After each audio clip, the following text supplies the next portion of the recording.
ആര്യമ്പാടം പുതുരുത്തി വനമേഖലയിൽ അജ്ഞാത സംഘം താമസിച്ചിരുന്ന വിവരത്തിന്റെ അടിസ്ഥാനത്തിൽ പോലീസ് വനത്തിൽ തിരച്ചിൽ നടത്തി.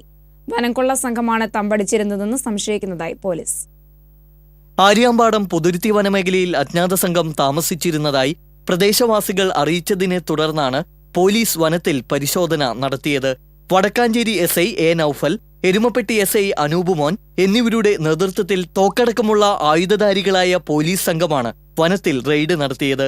പരിശോധനയിൽ 4 ബാഗുകൾ, വസ്ത്രങ്ങൾ, അരി, അടുപ്പ്, കലം, ഒരു മൊബൈൽ ഫോൺ എന്നിവ കണ്ടെടുത്തു. അജ്ഞാത സംഘം വനത്തിൽ ഭക്ഷണം പാകം ചെയ്ത് കഴിച്ചിരുന്നതായി പോലീസ് പറഞ്ഞു. വനം കൊള്ളക്കാരാണ് ഇവിടെ തമ്പടിച്ചിരുന്നതെന്ന് സംശയിക്കുന്നതായി പോലീസ് അറിയിച്ചു. എന്നാൽ പരിശോധനയിൽ സംശയാസ്പദമായ രീതിയിൽ ഒന്നും കണ്ടെത്തിയിട്ടില്ലെന്ന് വടക്കാഞ്ചേരി SI A. നൌഫൽ പറഞ്ഞു. ആരാണെന്ന് നമ്മൾ കൺഫേം ആക്കിയിട്ടില്ല. നമ്മൾ വലിയ സംശയിക്കത്തക്ക വലിയ ആളൊന്നുമില്ല. എങ്കിലും നമ്മൾ പ്രാഥമിക അന്വേഷണം കഴിഞ്ഞു. നമ്മൾ അവിടെ സ്ഥലമൊക്കെ അന്വേഷിച്ചു. മറ്റ് സംശയിക്കത്തക്ക അതൊന്നും കിട്ടിയിട്ടില്ല. നമ്മൾ ഏതായാലും ഒന്ന് ഇതുമായിട്ട് അന്വേഷിച്ചു വരുന്നുണ്ട്. മാക്സിമം നമ്മൾ നന്നായിട്ട് നോക്കുന്നുണ്ട്. അങ്ങനെ ഒരുപാട് പേർക്ക് താമസിക്കാൻ പറ്റുന്ന ഏരിയ ഒന്നുമല്ല.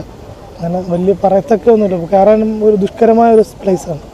ജനവാസ കേന്ദ്രത്തിൽ നിന്ന് 1 കിലോമീറ്ററോളം അകലത്തിൽ വനത്തിലെ പാറയിടുക്കിലാണ് അജ്ഞാത സംഘം തമ്പടിച്ചിരുന്നത്.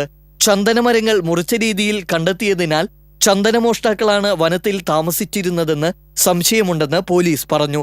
വനത്തിൽ കയറിയപ്പോൾ ഇവിടെ ആളുകൾ താമസിച്ചിരുന്നതായി ശ്രദ്ധയിൽപ്പെട്ടതിനെ തുടർന്ന് പോലീസിൽ വിവരമറിയിക്കുകയായിരുന്നുവെന്നും നേരത്തെയും ചന്ദനം മോഷ്ടിക്കാനെത്തിയവരെ ഓടിച്ചുവിട്ടതായും പ്രദേശവാസികൾ പറഞ്ഞു.